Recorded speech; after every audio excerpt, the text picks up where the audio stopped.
Welcome to waves media Telugu. జర్నలిస్టుల అక్రమ అరెస్టునికి స్పందిస్తూ హరీష్ రావు మాట్లాడుతూ అరెస్ట్ చేసిన జర్నలిస్టులను వెంటనే విడుదల చేయాలని బీఆర్ఎస్ పార్టీ తరఫున డిమాండ్ చేస్తున్నామని, ప్రజాస్వామ్యంలో ప్రశ్నించే హక్కును కల్పిస్తామని రేవంత్ రెడ్డి చెప్పి ఈరోజు జర్నలిస్టులను అక్రమంగా అరెస్ట్ చేయడం బాధాకరమైన విషయాన్ని హరీష్ రావు తెలియజేశారు. ఇవాళ జర్నలిస్టులను అక్రమంగా రాష్ట్ర వ్యాప్తంగా అరెస్ట్ చేస్తూ ఉన్నారు. రాష్ట్ర వ్యాప్తంగా అరెస్ట్ చేసిన జర్నలిస్టులను వెంటనే విడుదల చేయాలని చెప్పి బీఆర్ఎస్ పార్టీ డిమాండ్ చేస్తూ ఉంది. ఈ జర్నలిస్టుల అక్రమ అరెస్ట్ను బీఆర్ఎస్ పార్టీ తీవ్రంగా ఖండిస్తూ ఉంది. నువ్వేం చెప్పినావు రేవంత్ రెడ్డి? 6 గ్యారంటీలతో పాటు 7వ గ్యారంటీ ప్రజాస్వామ్య హక్కు, ధర్నా చేసే హక్కు మేము కల్పిస్తామని చెప్పినావు. ఇవాళ జర్నలిస్టులు కనీసం బండి దిగి గేట్ కాడికి పోకముందే అరెస్ట్ చేస్తున్నావు. వాళ్ళు ప్రజాస్వామ్యయుతంగా ధర్నా చేసే అధికారం లేదా? దరఖాస్తు ఇచ్చే హక్కు లేదా? మరి నువ్వు ఆ రోజు నీ మేనిఫెస్టోలో మొదటి పేరాలోనే చెప్పినావు, ప్రశ్నించే హక్కు, ప్రజాస్వామ్య హక్కు 7వ గ్యారంటీగా ఇస్తున్నా అని చెప్పినావు. ఇవాళ రాష్ట్ర వ్యాప్తంగా జర్నలిస్టుల గొంతు కోసినావు, అందరినీ కోసినావు. ఇవాళ రైతుల్ని కోసినావు, కార్మికుల్ని కోసినావు, విద్యార్థుల్ని గొంతు కోసినావు, నిరుద్యోగుల గొంతు కోసినావు.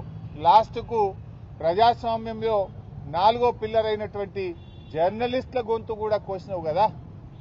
ఇవాళ కేసీఆర్ గారు ఉన్నప్పుడు 26,000 అక్రిడేషన్ కార్డులు ఇచ్చారు. జర్నలిస్టుల కోసం 100 కోట్ల రూపాయల కార్పస్ ఫండ్ను ఏర్పాటు చేశారు. కరోనా వస్తే జర్నలిస్టులను కాపాడుకున్నారు. జిల్లాల్లో జర్నలిస్టులకు ఇండ్ల స్థలాలు ఇచ్చింది బీఆర్ఎస్ ప్రభుత్వం.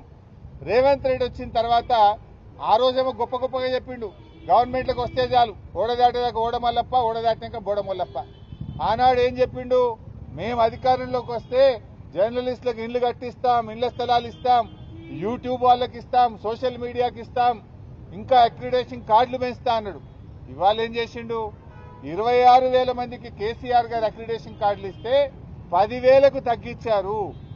డెస్కుల్లో పనిచేసే వాళ్ళకి అక్రిడేషన్ కార్డే లేదంటున్నాడు.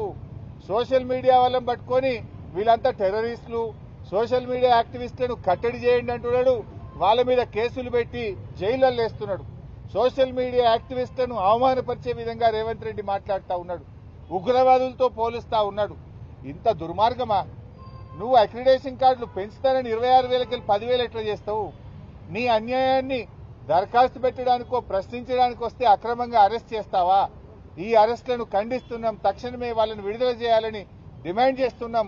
26,000 అక్రిడేషన్ కార్డులను పునరుద్ధరించాలని చెప్పి బీఆర్ఎస్ పార్టీ పక్షాన డిమాండ్ చేస్తున్నాం. జర్నలిస్టుల పోరాటానికి బీఆర్ఎస్ పార్టీ సంపూర్ణమైన మద్దతును ప్రకటిస్తుంది.